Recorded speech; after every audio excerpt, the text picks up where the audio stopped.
다 함께 묵도하심으로 수요예배 드리겠습니다.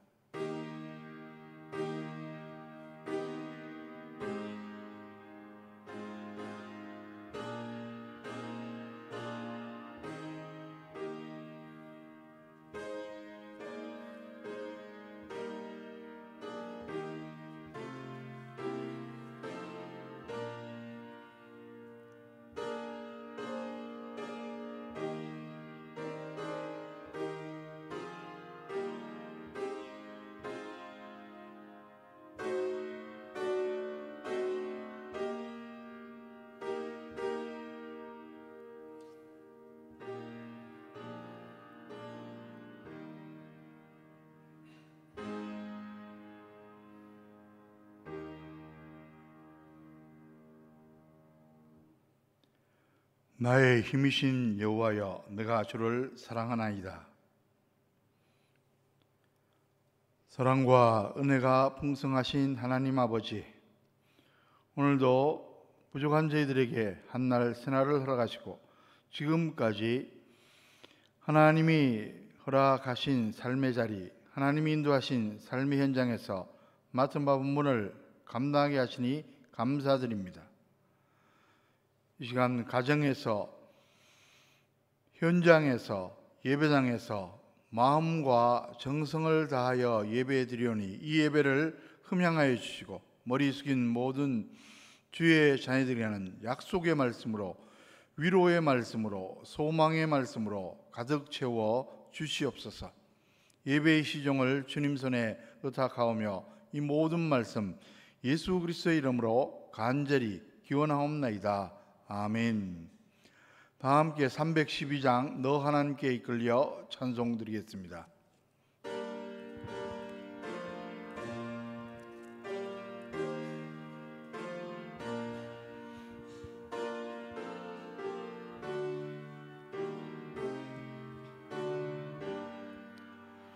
너 하나님께 이끌리어 일평생 주만 바라며 어려울 때 힘 주시고 언제나 지켜주시리. 주 크신 사랑 믿는 자 그 반석 위에 서리라. 너 설레는 맘 가다듬고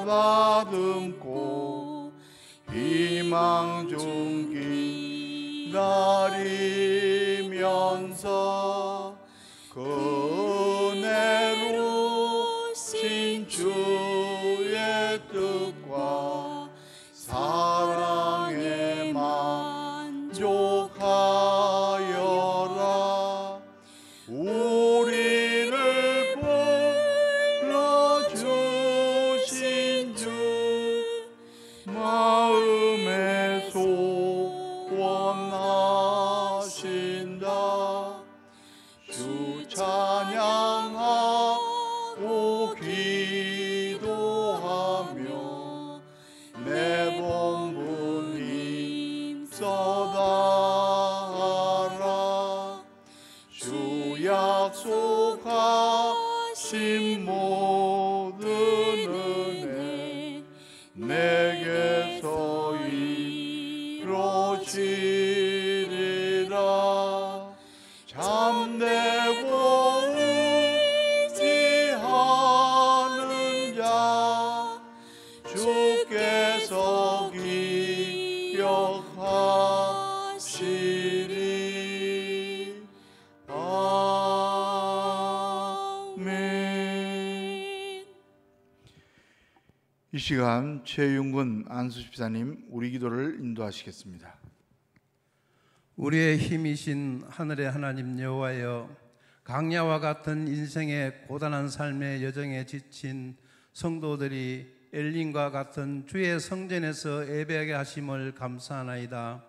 하나님 앞에 여전히 연약하며 죄인의 모습이 오니 긍휼을 베풀어 정결하게 하옵시고 선한 영으로 예배하는 은혜의 예배가 되게 하옵소서.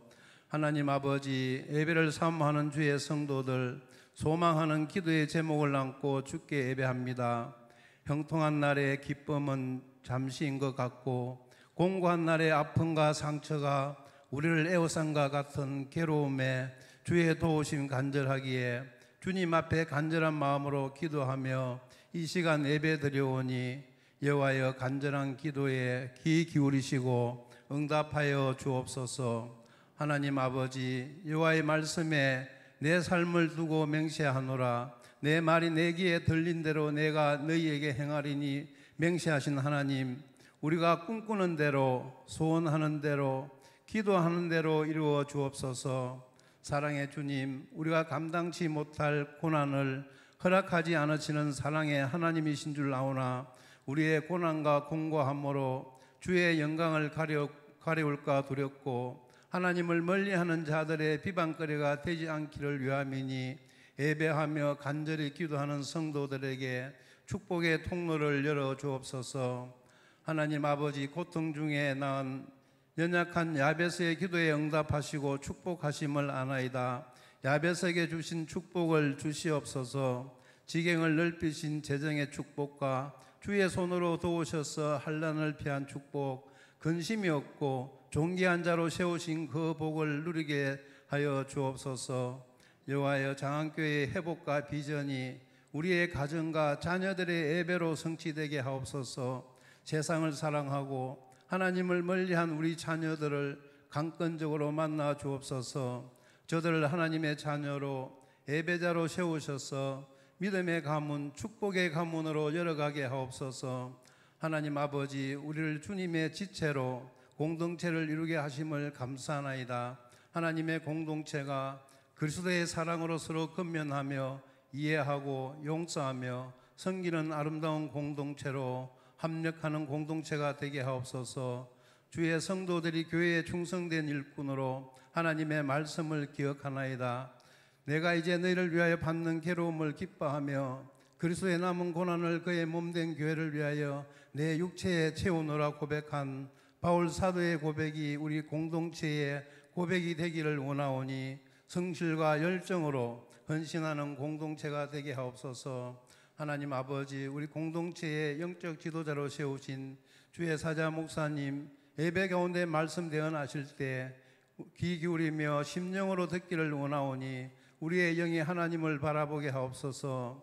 선포하시는 말씀이 생명이요 능력이오니 심령 깊이 임재하옵시고 우리의 갈 길을 알게 하시는 지혜의 말씀이 되게 하옵소서. 우리 주의 하나님, 간절히 간구함은 주의 사자 목사님 영과 육을 강건하게 하옵시고 육의 약한 부분을 온전하게 하시고 모세의 혈관까지도 세밀하게 순환되게 하여 주옵소서. 피곤하거나 곤비치 않게 날마다 새 힘을 주옵소서. 장안의 성도들 예배를 사모하면서도 육신의 아픔과 마음의 상처로 이 엘베델에서 예배드리지 못하는 성도들 치료하여 주시고 위로하여 주옵소서. 하나님 아버지, 애적 야곱이 세겜에서의 고난을 뒤로하고 하나님의 부르심에 순종하여 엘베델에서 예배하며 축복의 삶을 영위함을 우리가 아오니 엘베델은 이 성전에서 예배로 축복받는 삶의 여정을 살아가게 하옵소서. 이 시간 임재하시는 주의 영으로 은혜의 예배가 되기를 간절히 원하오며 우리의 위로가 되시며 풍성케 하시는 우리 주님 예수님의 이름으로 간절히 기도하옵나이다. 아멘.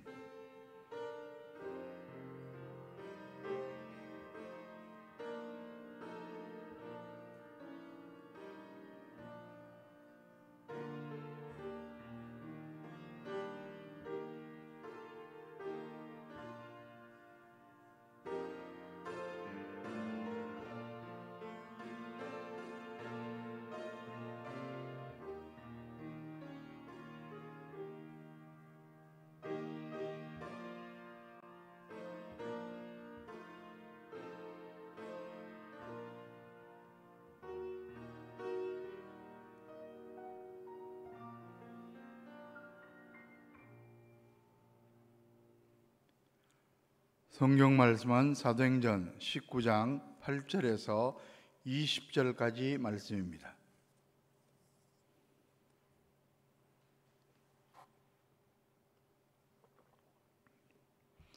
사도행전 19장 8절에서 20절까지 말씀을 저와 여러분들이 한 절씩 교독하도록 하시겠습니다.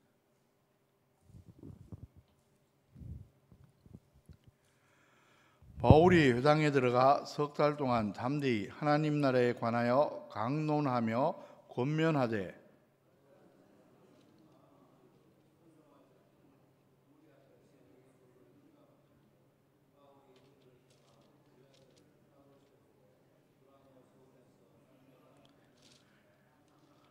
두 해 동안 이같이 하니 아시아에 사는 자는 유대인이나 헬라인이나 다 주의 말씀을 듣더라.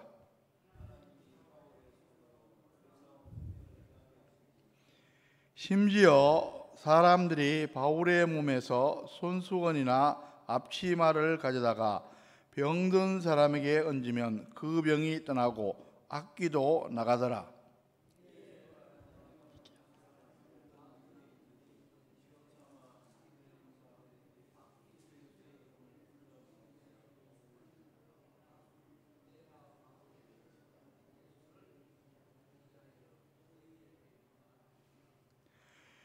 유대의 한 제사장 스게와의 7 아들도 이 일을 행하더니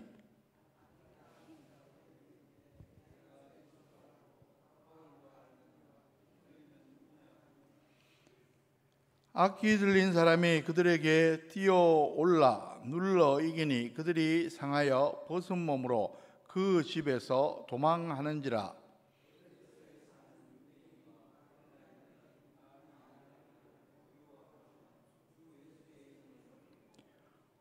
믿은 사람들이 많이 와서 자복하여 행한 일을 알리며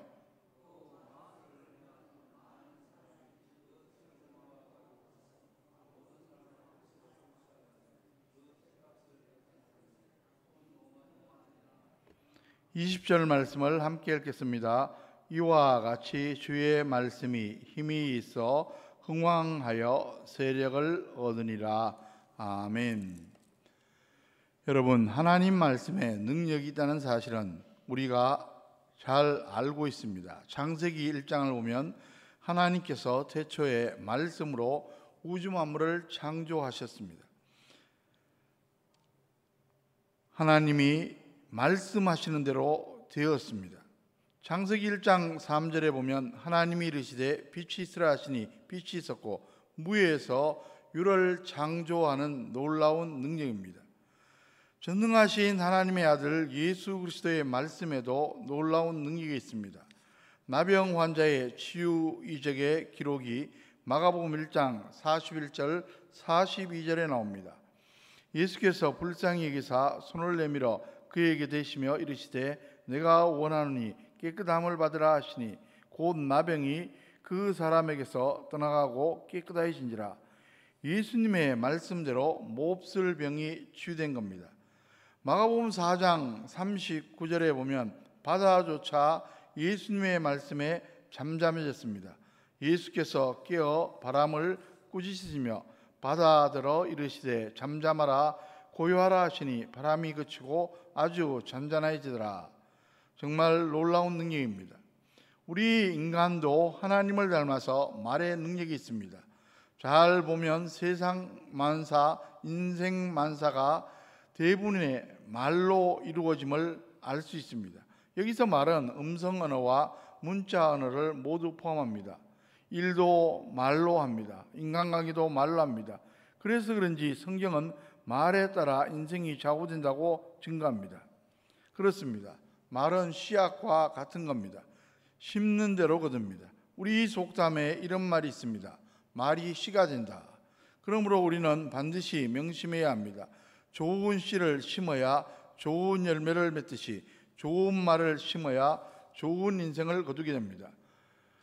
미국의 16대 대통령 링컨은 그 어머니가 어린 시절 일찍 돌아가셨지만 성경을 물려주고 인생의 중요한 교훈을 남겨주었습니다.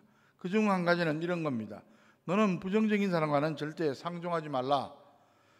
그들은 평균이다. 부정적인 사람과 어울리다 보면 부정적인 생각을 하게 되고 부정의 말을 하게 되니 조심하라는 말이었습니다. 그는 이런 교훈을 평생 마음속에 깊이 새겼습니다.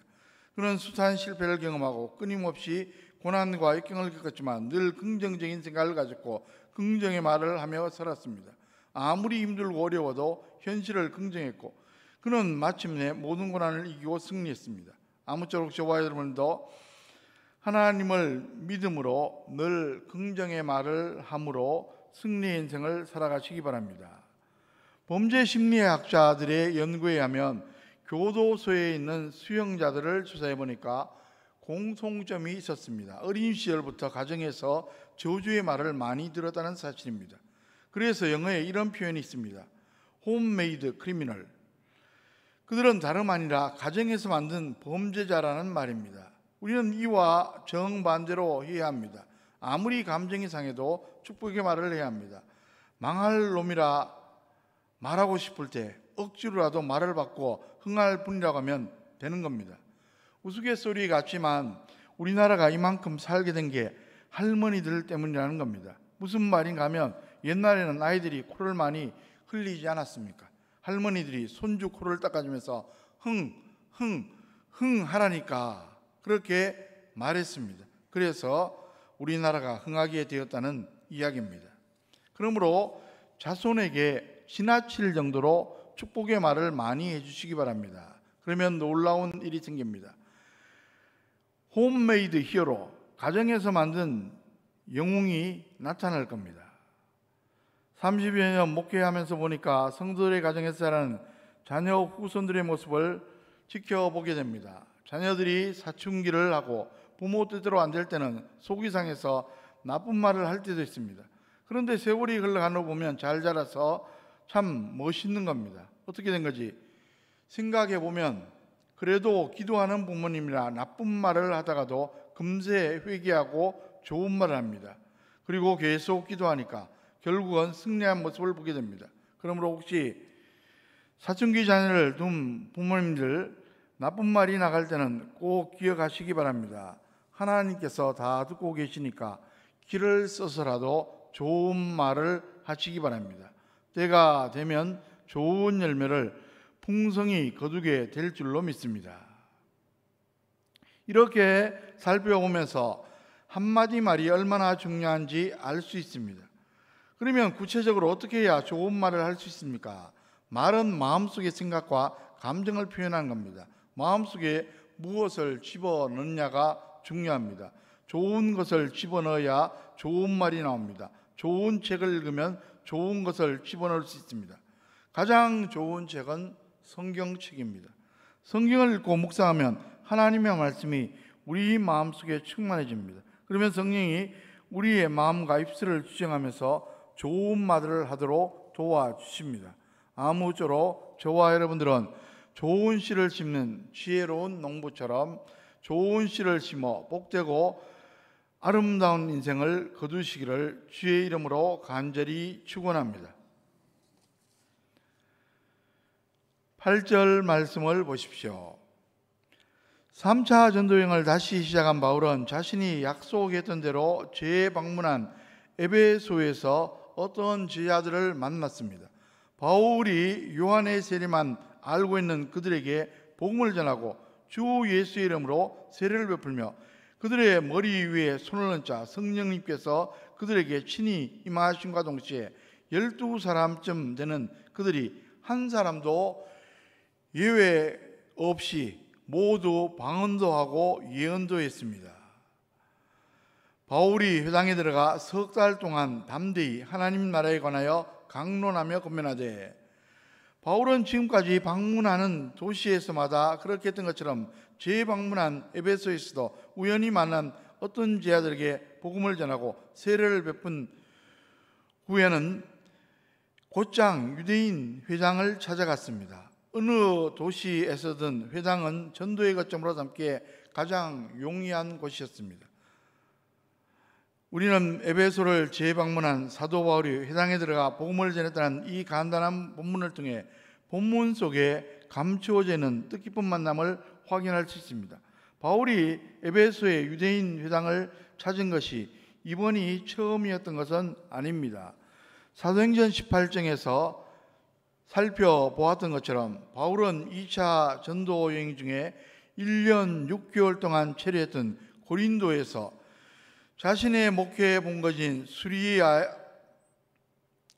수리아 안디옥으로 귀환하기 위해 배를 탔습니다. 그 배가 에베소에 잠시 귀향하자 바울은 배가 다시 출항하기까지 배 안에서 가만히 기다리고 있지 않았습니다.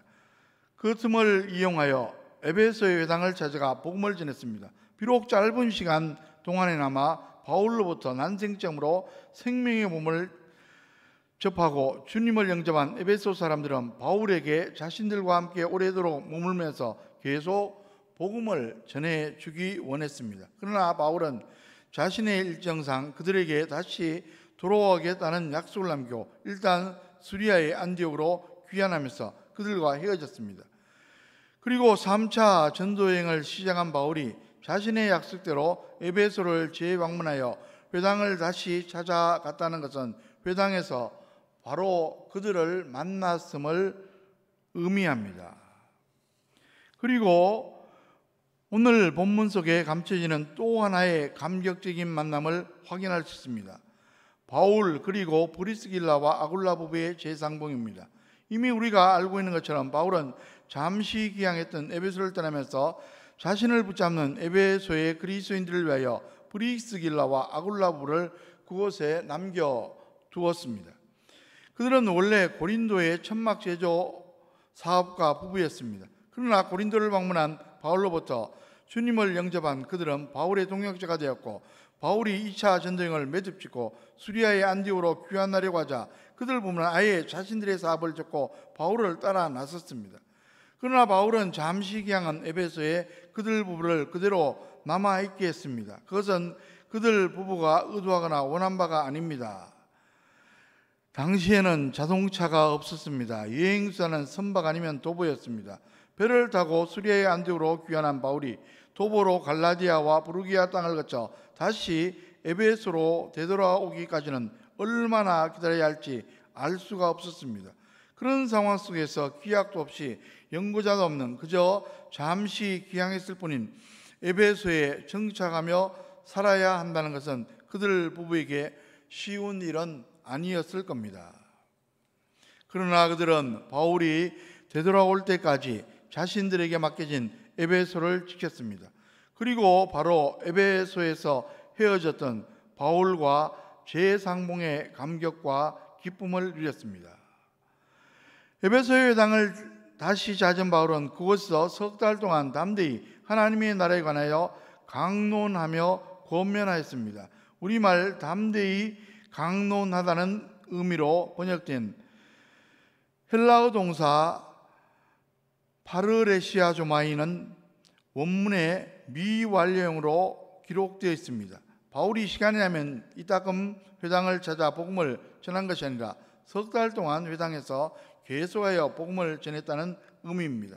그 결과는 다음과 같았습니다. 9절 상반절을 보십시오. 9절 상반절입니다. 어떤 사람들은 마음이 굳어 순종하지 않고 무리 앞에서 이도를 비방하는 모든 사람들이 아닙니다. 어떤 사람들이 마음이 굳어 순종하지 않고 공개적으로 복음을 비방하였습니다. 헬라어 원문에는 마음이 굳어지다, 순종하지 않다는 동사가 미완령으로 기록되어 있습니다. 바울이 회당에서 복음을 전하는 석 달 내내 그들이 돌처럼 굳은 마음으로 복음을 계속하여 배척한 것입니다. 그러다가 마침내 그들은 공개적으로 복음을 비방하기에 이르렀습니다. 우리말 비방하다로 번역된 헬라어 동사 카콜로게오는 모욕하다, 회방하다 그런 뜻을 지니고 있습니다. 그들이 공개적으로 복음을 모욕하면서 바울이 회당에서 복음을 전하지 못하도록 회방한 것입니다. 여러분, 생명의 특징은 유연하며 죽음의 특성은 경직입니다. 어릴 때는 유연하던 몸이 나이가 점점 들어가면 뻣뻣해지다가 생명이 끊어짐과 동시에 굳어져 버립니다. 본문에 어떤 사람들의 마음이 돌처럼 굳어졌다는 것은 그들의 심령이 아예 죽어 있었다는 말입니다. 그들의 마음이 굳은 상태에서는 바울이 석 달 동안 쉬지 않고 생명의 말씀을 전해도 그들에게는 소용이 없었습니다. 그리고 그들은 마침내 복음의 회방꾼이 되고 말았습니다. 계속해서 9절 하반절 말씀을 보십시오. 바울이 그들을 떠나 제자들을 따로 세우고 두란노스 원에서 날마다 강론하니라. 바울이 석 달이나 회당에서 계속하여 복음을 전하는 동안 복음을 배척하며 자신을 회방하는 사람들을 얼마나 설득하고 권면했겠습니까? 그러나 개선의 여지가 조금도 보이지 않았습니다. 결국 바울이 그들을 떠났습니다.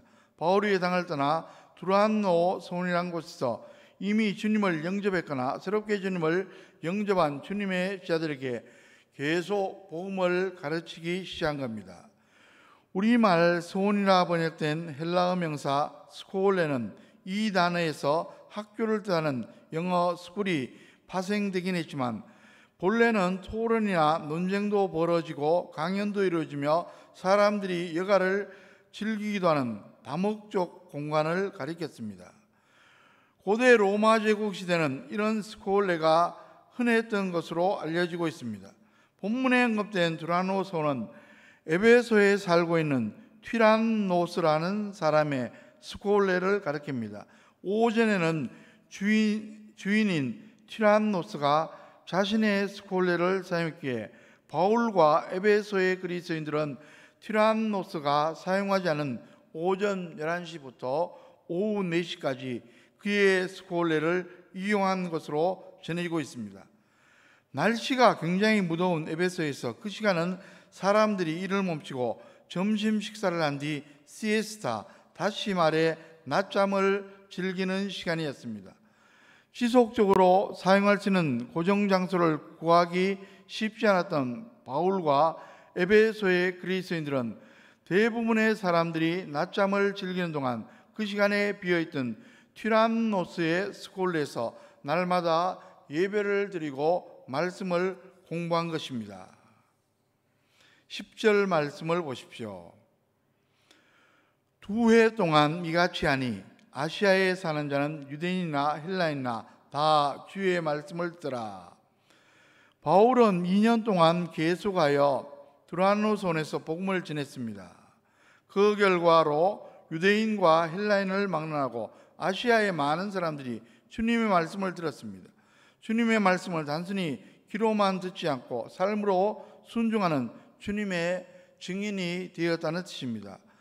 본문이 언급한 아시아는 오늘날 튀르키예, 터키 대륙의 서부 지역을 일컫는 명칭입니다. 바울이 두란노손에서 전하는 복음이 에베소에 국한되지 않고 에베소를 넘어 광활한 아시아 전 지역으로 퍼져나가 인종을 불문하고 많은 그리스도인들이 생기게 된 겁니다. 그렇다면 그들의 입장에서 한번 생각해 봅니다. 어떻게 에베소를 넘어 아시아의 유대인과 헬라인에까지 구원의 은혜가 미칠 수가 있었습니까? 역설적이게도 바울이 에베소의 회당에서 석 달 동안 복음을 전할 때 그 회당에 마음이 돌처럼 굳어 복음을 배척하고 모독하는 회방꾼들이 있었기 때문입니다. 만약 그들이 없었더라면 바울은 계속 회당에서 복음을 전했을 것이요 에베소에서 복음은 유대인 회당을 벗어나지 못했을 겁니다. 그러나 그 집요한 회방꾼들 덕분에 바울은 회당을 떠나 두란노손에서 복음을 전하기 시작했고 그 결과로 복음은 유대인 회당에서 벗어나 에베소를 뛰어넘어 아시아 전 지역까지 퍼질 수가 있었습니다. 이 얼마나 놀라운 구원의 섭리입니까? 바울이 바로 이때 에베소에서 기록한 고린도전서 2장 2절을 보면 이런 말씀이 나와 있습니다. 내가 너희 중에서 예수 그리스도와 그가 십자가에 못 박히신 것 외에는 아무것도 알지 아니하기로 작정하였습니다. 바울이 회당에서 전한 복음과 회당 밖 두란노소에서 전한 복음은 서로 다른 복음이 아닙니다. 십자가에서 인간의 죄값을 대신 치르신 예수님이 죽음을 깨뜨리고 부활하신 구원자 그리스도이심을 밝히는 동일한 복음이었습니다. 11절 말씀을 보십시오. 이 구절의 주어는 바울이 아니라 하나님이십니다. 바울이 놀라운 능력을 행한 것이 아니라 하나님께서 바울의 손으로 놀라운 능력을 행하게 하셨습니다. 본문에서 우리말 놀라운으로 번역된 헬라어 티쿠사스는 두드러진 또 이례적인 그런 뜻을 가지고 있습니다. 12절 말씀을 보십시오.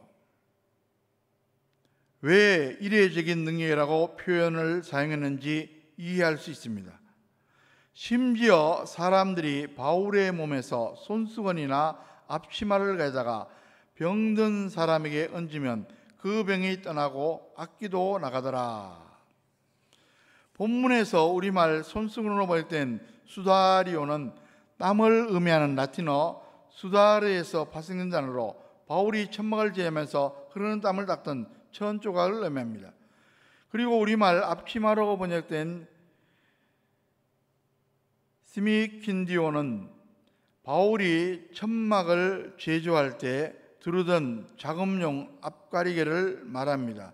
사람들이 바울의 땀수건과 작업용 앞가리개를 가져다가 병자에게 얹자 병이 떠나고 귀신이 쫓겨난 것이었습니다. 그것은 이례적인 능력이었습니다.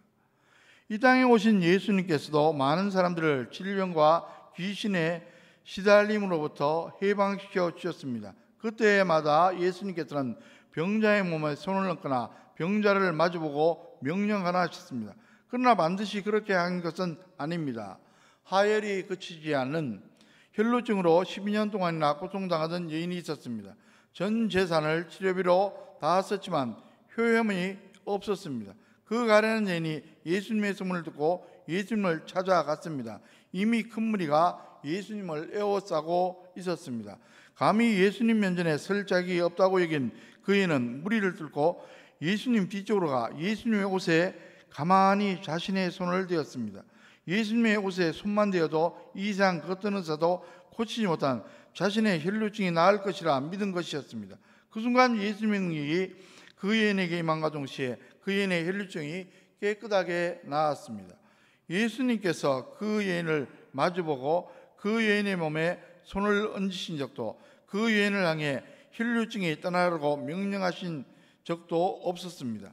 예수님께서는 등 뒤에 있는 여인을 쳐다보지도 않았습니다. 그 여인은 예수님의 몸도 아닌 단지 예수님의 옷에 손을 대었을 뿐이었습니다.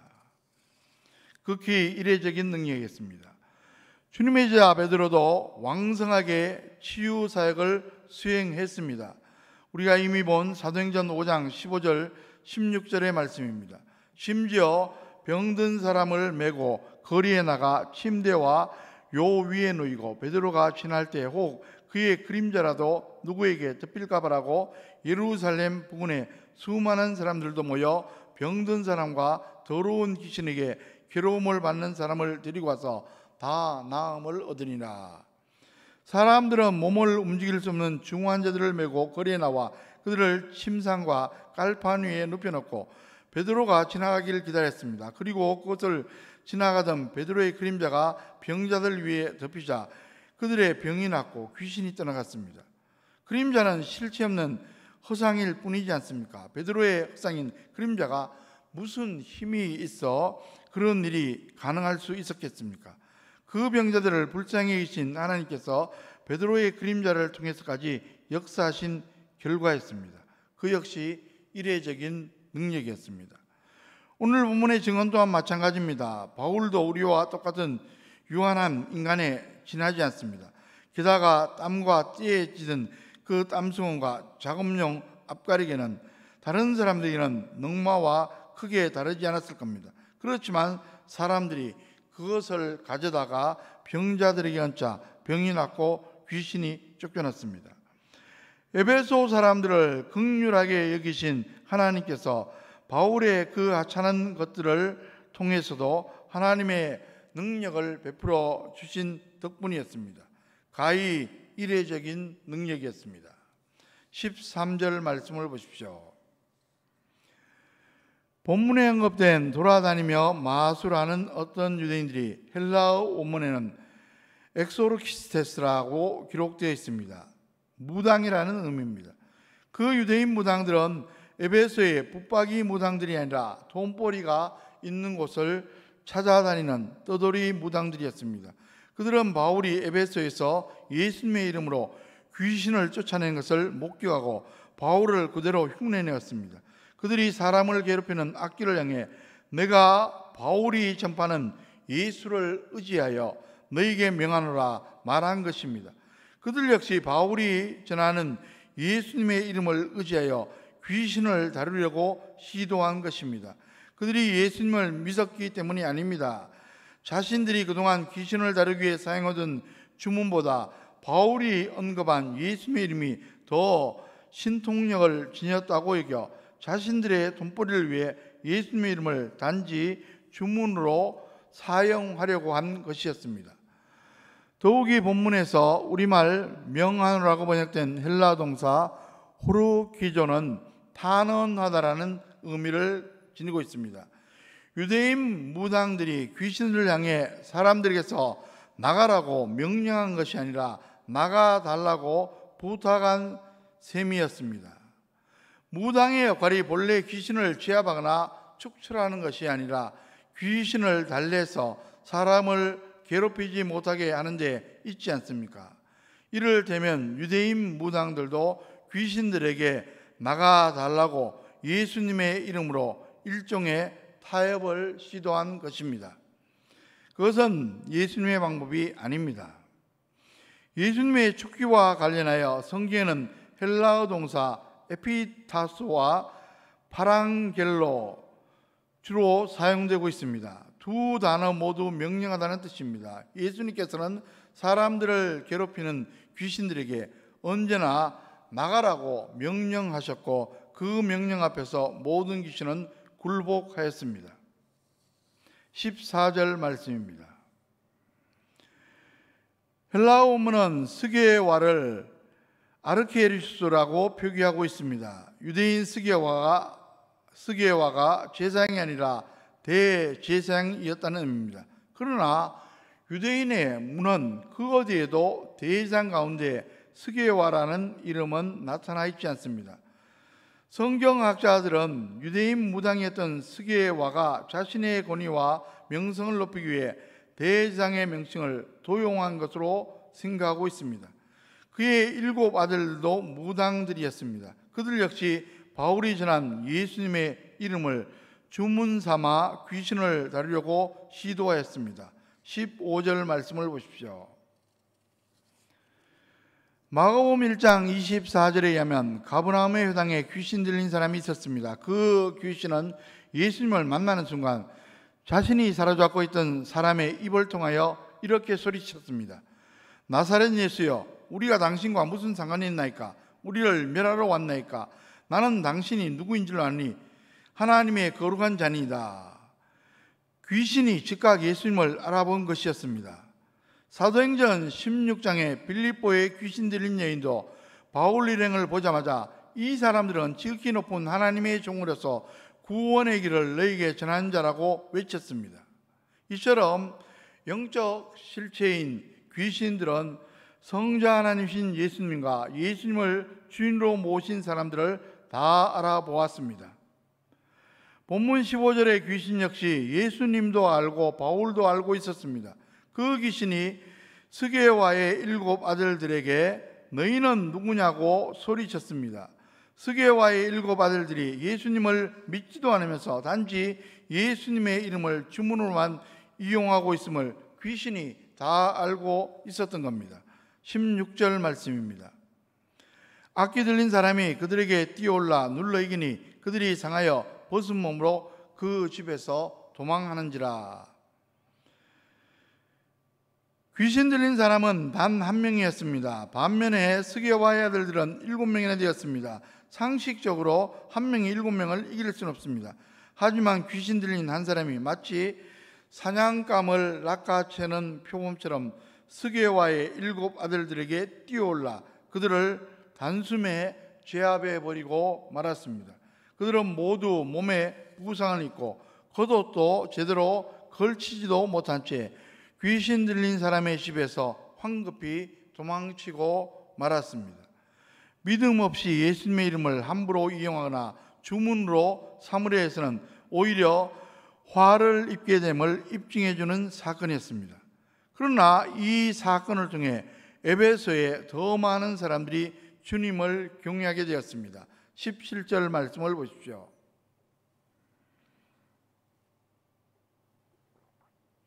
에베소에 사는 유대인과 헬라인들이 다 이 일을 알고 두려워하며 주 예수의 이름을 높이고, 고대 세계 7대 불가사의 중에 하나였던 아데미 신전이 자리 잡고 있어 온갖 미신이 판을 치던 에베소에서는 어떤 이름이나 주문이 용하다는 소문이 나기만 하면 사람들은 너나 할 것 없이 그 이름이나 주문을 외치거나 외우곤 했습니다. 그러나 바울이 전한 예수 그리스도께서는 병자도 고치고 귀신도 쫓아내시지만 믿음 없이 그 이름을 단순히 주문처럼 이용하려 해서는 화를 입게 됨을 직접 확인한 에베소 사람들은 주 예수님을 진심으로 경외하면서 예수님의 이름을 찬양하지 않을 수 없었습니다. 스게와의 7 아들들 사건이 가져진 결과는 그것으로 그치지 않았습니다. 18절 말씀을 보십시오. 믿는 사람들이 많이 와서 자복하여 행한 일을 알리며, 이때는 에베소를 다시 찾은 바울이 에베소에서 복음을 전하고 가르치기 시작한 지 최소한 2년 3개월이 지났을 때였습니다. 따라서 에베소에는 매일 티란노스의 스콜레에 모이는 그리스도인들을 제외하고서도 주님을 영접한 사람들이 많이 있었습니다. 그들 가운데 많은 사람들이 바울을 찾아와 자신들의 잘못을 자복하였습니다. 주님을 막연히 믿던 그들이 스게와의 7 아들들 사건 덕분에 살아계신 주님과 인격적인 만남을 가지게 된 것이었습니다. 그리고 더욱더 놀라운 일이 일어났습니다. 19절 말씀을 보십시오. 또 마술을 행하던 많은 사람이 그 책을 모아 가지고 와서 모든 사람 앞에서 불사르니 그 책값을 계산한 즉 은 5만이나 되더라. 본문에 언급된 마술하는 사람들은 13절에 마술하는 유대인과는 다릅니다. 13절에 마술하는 유대인들이 이미 말씀드린 것처럼 엑소르키스테스, 즉 무당인 반면에 본문에 언급한 마술하는 사람들은 마법사를 말합니다. 당시의 마법사들은 눈속임으로 사람들의 호기심을 자가면서 자신들이 마치 사람들의 운명을 알고 또 바꾸어 줄 수 있는 것처럼 사람들을 현혹했습니다. 놀랍게도 그 마법사들이 그동안 애지중지하던 마법책들을 모아 가지고 와서 사람들이 보는 앞에서 공개적으로 불살랐습니다. 그 마법책들은 그들에게는 돈벌이의 원천이었습니다. 그런데도 그들은 미련 없이 그것을 다 불살라 버렸습니다. 바울의 사역과 스게와의 7 아들들 사건을 통해 하나님의 살아계심과 능력을 확인한 그들이 그동안 자신들이 해온 일들이 얼마나 쓸데없는 짓이었음을 통감하고 하나님을 향해 분명하게 돌아선 것이었습니다. 헬라어 원문에는 불사드라는 동사가 미완령으로 나타나 있습니다. 마법사들이 가져온 마법책들이 얼마나 많았던지 그 모든 책들을 계속하여 태우고 또 태웠다는 말입니다. 사람들이 그 책값을 계산해 보았습니다. 헬라어 동사 심프세피조는 성경에서 오늘 본문에만 등장하는 단어입니다. 함께 세다, 그런 뜻입니다. 사람들이 마법사들이 들고 나온 양피지나 파피스로 만들어진 마법책 값을 다 함께 일일이 더해 본 것이었습니다. 총 합계액은 은 5만 드라카마나 되었습니다. 당시 은화 1드라크마는 한 사람의 하루분 임금이었습니다. 은화 5만 드라크마라면 한 사람의 5만 1분 임금에 해당됩니다. 한 사람이 1년 365일 쉬지 않고 일한다면 무려 137년 일해야 모을 수 있는 큰 금액입니다. 에베소의 마법사들이 지닌 마법 책값만 그 정도였으니 에베소 사람들이 그동안 마법사들에게 현혹당해 쏟아부은 금액을 다 합친다면 아마도 천문학적 금액이 되었을 겁니다. 이처럼 에베소에서 바울 한 사람으로 인해 그 누구도 상상치도 못한 놀라운 일들이 일어났습니다. 이 말씀에 대해 본문 20절은 이렇게 말씀하고 있습니다. 이와 같이 주의 말씀이 힘이 있어 흥하여 세력을 얻으니라. 본문은 우상과 타락과 미신의 도시 에베소에서 일어난 생명 역사가 바울 개인의 능력에 의한 것이 아니라 바울이 전한 주님의 말씀이 지닌 힘에 기인한 것임을 명확하게 밝혀주고 있습니다. 우리말 힘으로 번역된 헬라 크라토스는 권력, 군사력을 의미합니다. 절대 주권자의 절대 권력이나 천하무적 군대의 군사력처럼 주님의 말씀은 이 세상의 무엇과도 견줄 수 없는 절대적인 힘을 지니고 있다는 말입니다. 본문은 주님의 말씀이 또 흥왕하였다고 증언합니다. 헬라어 동사 아욱사노는 커지다, 증가다 그런 뜻입니다.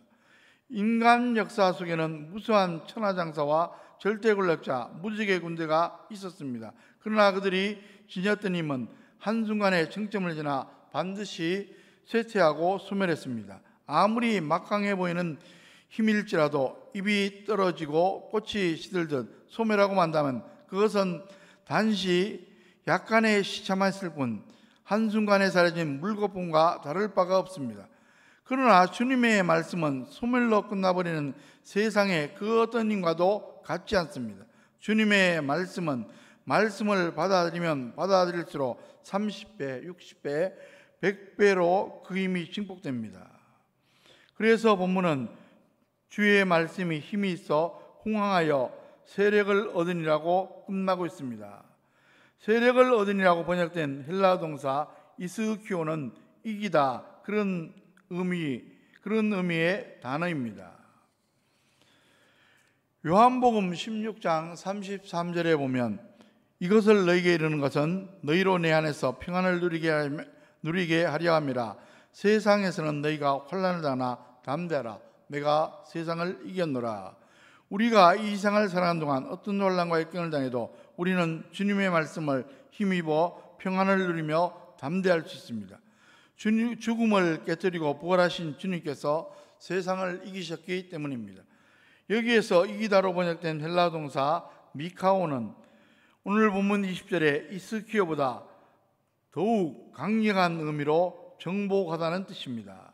주님께서 세상을 정복하셨다는 말은 사단의 유혹을 이기시고 세상의 어둠을 이기시고 세상의 절망을 이기시고 세상의 고통을 이기시고 십자가의 고난을 피하고 싶은 자신을 이기시고 모든 것을 삼키는 죽음을 온전히 이기고 정복하셨다는 말입니다. 그 주님 안에서 그 주님의 말씀을 힘입어 저와 여러분들 역시 세상과 자신을 이길 수 있습니다. 전체적으로 정리하겠습니다. 디모데후서 3장 16절 17절에 보면 우리가 잘 아는 말씀이 있습니다. 모든 성경은 하나님의 감동으로 된 것으로 교훈과 책망과 바르게 함과 의로 교육하기에 유익하니 이는 하나님의 사람으로 온전하게 하며 모든 선한 일을 행할 능력을 갖추게 하려 함이라. 하나님의 감동으로 되었다는 것은 하나님께서 호흡을 불어넣었다는 말입니다. 다른 말로 하면 하나님의 영감으로 되었다는 말입니다. 무슨 이야기입니까? 성경을 기록한 인간 기록자가 자기 혼자 쓴 게 아니라는 겁니다.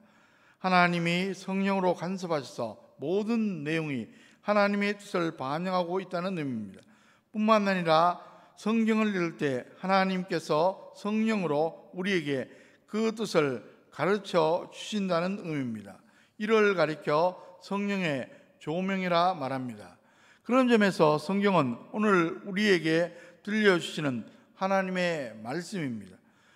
시간과 공간을 초월해서 우리에게 제시해 주시는 영원 불변의 진리입니다. 성경이 몇 권입니까? 66권이 한 권으로 묶여있는데 그 하나하나가 일목요연하게 한 가지 주제를 말하고 있습니다. 그 주제는 예수 그리스도를 통한 구원과 삶입니다. 더욱이 기록자들의 면면이 너무 다릅니다. 그런데 66권이 통일성과 정황복성을 갖고 있어서 한 권이 된 겁니다. 정말로 신비로운 책이 아닐 수 없습니다. 특별히 성경은 우리 인생에게 있어서 너무나 중요한 책입니다. 한마디로 표현하면 인생의 매뉴얼, 인생의 안내서입니다. 그러면 구체적으로 성경이 우리 인생에 어떤 것들을 제시해 주고 있습니까? 우리에게 구원의 길을 안내해 줍니다. 성경은 예수 그리스도가 하나님의 아들이신 것과 대속의 십자가를 증거해 줍니다. 그 말씀을 듣고 믿음으로 구원을 받게 되는 겁니다. 여러분, 인생에서 구원의 문제보다 더 중요한 게 어디 있습니까? 세상에서 부귀영화 다 누리고 출세한다 해도 구원받지 못하면 영원히 멸망한다면 아무런 소용이 없습니다. 성경은 우리에게 의의 길도 안내해 줍니다. 거기에서 벗어나면 책망하고 교정해 주기도 합니다. 그리고 반복해서 바른 길을 가도록 훈련해 줍니다. 우리는 이렇게 해서 의의 길을 걸어가게 되는 겁니다. 물론 말세지 말, 오늘 같은 시대에 쉽지만 않습니다. 우리가 사는 이 세상은 죄악으로 가득한 곳이기에 마귀가 우리를 유혹하고 불의한 길로 이끌어가려고 길을 쓰기에 정말 그렇습니다. 그러나 여러분, 오늘 말씀을 통해 하나님의 말씀, 성경의 중요성을 다시 한번 인식하시고 성경을 늘 가까이 하시기 바랍니다. 그래서 우리 자신도 복을 누리고 자자손손 하나님의 축복으로 승리하는 저와 여러분들, 저와 여러분의 가정, 자녀, 후손들 다 되시기를 주의 이름으로 간절히 축원합니다. 기도하겠습니다. 사랑과 은혜가 풍성하신 하나님 아버지, 오늘도 저희들 가정에서, 현장에서, 예배당에서 예배 드릴 수 있도록 인도해 주시니 진실로 감사드립니다. 저희들 부족하지만 늘 기도의 자리를 지키기 위해서 애쓰고 있고 하나님 말씀을 소중하게 생각하며 늘 말씀을 가까이 하고자 힘쓰고 애쓰고 있습니다. 너희는 먼저 그의 나라와 그의 일을 구하라. 이 모든 것을 다 하시는 약속의 말씀대로 우리에게, 우리 가정의 자녀 후손들에게 날마다 이 모든 것들을 더하여 주시고, 지금은 불확실하고 여러 가지 미진한 것이 많지만은 결국 합력해서 선을 이루는 우리 자녀 후손들이 다 될 수 있도록 축복하여 주시옵소서. 이 시간 간절히 기도합니다. 우리 가운데 육신의 약한 부분으로 또 사고로, 노환으로 힘들어하는 분들이 있습니다. 질병으로, 오랜 질병으로 고통받는 분들이 있습니다. 코로나 확진과 후유증으로도 힘들어하는 분들이 있습니다. 특별히 항암 치료로 매우 힘들어하는 분이 있습니다. 재활 치료로 또 수술의 온전한 회복을 간절히 기다리는 분들도 있습니다. 주님, 일일이 역사하여 주시옵소서. 수술 후에 후유증 없이 온전하게 회복될 수 있도록 도와 주시옵소서. 이 모든 말씀 예수 그리스도의 이름으로 간절히 기도하옵나이다. 아멘. 다 함께 445장 태산을 넘어 험고에 가도 찬송 드리겠습니다.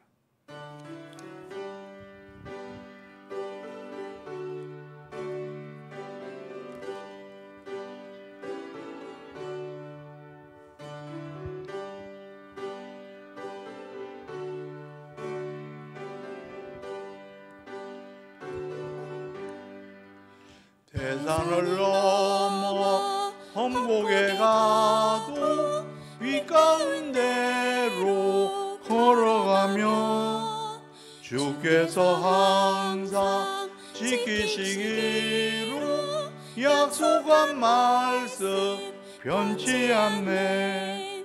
하늘의 영광 하늘의 영광 나의 맘속에 차고도 넘쳐 할렐루야를 힘차게 불러 영원히 주를 찬양하리.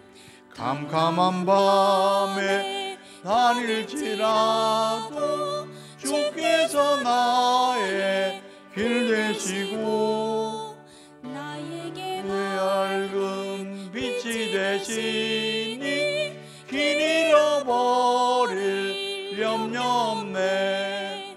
하늘의 영광 하늘의 영광 나의 맘속에 차고도 넘쳐 할렐루야를 힘차게 불러 영원히 주를 찬양하리. 광명한 그 빛 마음의 바다 찬란한 천국 바라보고 할렐루야를 힘차게 불러 날마다 빛에 걸어가리. 하늘의 영광 하늘의 영광 나의 맘속에 차고도 넘쳐 할렐루야를 힘차게 불러 영원히 주를 찬양하리. 기도하겠습니다. 이제는 복의 근원 되신 우리 주 예수 그리스도의 은혜와 역사를 세밀하게 구체적으로 주관하시는 하나님 아버지의 크고 놀라우신 사랑하심과 범사에 우리의 삶을 인도하시며 우리의 삶이 합력의 선을 이루며 형통하도록 역사하시는 성령님의 교통하심과 축복하심이 가정에서 현장에서 예배당에서 예배드리는 심령들 위해 그들의 가정 자녀 후손들 위해 지금부터 영원토록 함께 하시기를 간절히 축원하옵나이다. 아멘.